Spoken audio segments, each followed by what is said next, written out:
बसपा प्रमुख मायावती जी, सपा प्रमुख अखिलेश यादव जी, राजद नेता तेजस्वी यादव जी, क्या आपको इस बात का अंदाजा भी है कि आपकी लड़ाई किससे है? अगर अंदाजा है तो उससे लड़ने की क्या तैयारी की हुई है आप सब ने? क्या आपको मालूम है कि पूरे देश में आरएसएस की 59,000 शाखाएं संचालित की जा रही है? जब आप सो रहे होते हैं, इन शाखाओं में संघ के सदस्य एकत्रित हो चुके होते हैं। संघ 12 भाषाओं में 30 पत्रिकाएं प्रकाशित कर नियमित रूप से 2 लाख गाँव तक भेज रहा है। अभी कुछ महीने पहले हरियाणा में इन पत्रिकाओं को पहुँचाने वाले 572 डाकियों का सम्मान भी किया गया।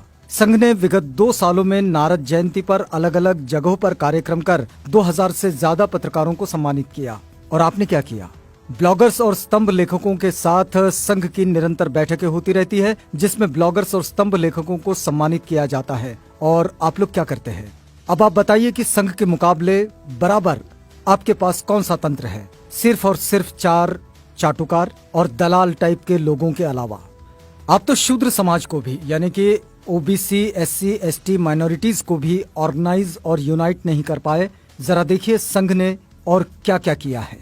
देश के लगभग 65% ओबीसी समाज के लोग बजरंग दल में हैं, विश्व हिंदू परिषद में हैं, शिवसेना में हैं, गोरक्षा दल में हैं, आरएसएस में हैं, हिंदू युवा वाहिनी में हैं, श्री राम सेना में है, गायत्री परिवार में है, आर्य समाज में है, स्वाध्याय परिवार में है, करणी सेना में है और जितने भी देश में धार्मिक संगठन है सभी में है। सिर्फ यहाँ नहीं है ओबीसी के लोग, न्यायालयों में जज नहीं है, सरकारी वकील नहीं है, यूनिवर्सिटीज में प्रोफेसर नहीं है, शासन में सचिव नहीं है, आईएएस आईपीएस ऑफिसर नहीं है, डिप्टी कलेक्टर और एसपी नहीं है, बड़ी बड़ी कंपनियों में सीएमडी या डायरेक्टर नहीं है, जनसंख्या के अनुपात में मंत्री, विधायक और सांसद नहीं है, मीडिया में मालिक, संपादक और ब्यूरो चीफ नहीं है, भारत में एक भी बड़ा बिजनेसमैन ओबीसी का नहीं है, मनुस्मृति की वापसी रोक सके तो रोक लें, जज कॉलेजियम से बनेंगे, आईएएस लेटरल एंट्री से बनेंगे, बाकी नौकरियां ठेके या संविदा पर होगी, बेहतर शिक्षा इतनी महंगी होगी कि कोई ईमानदार व्यक्ति वहां अपने बच्चे को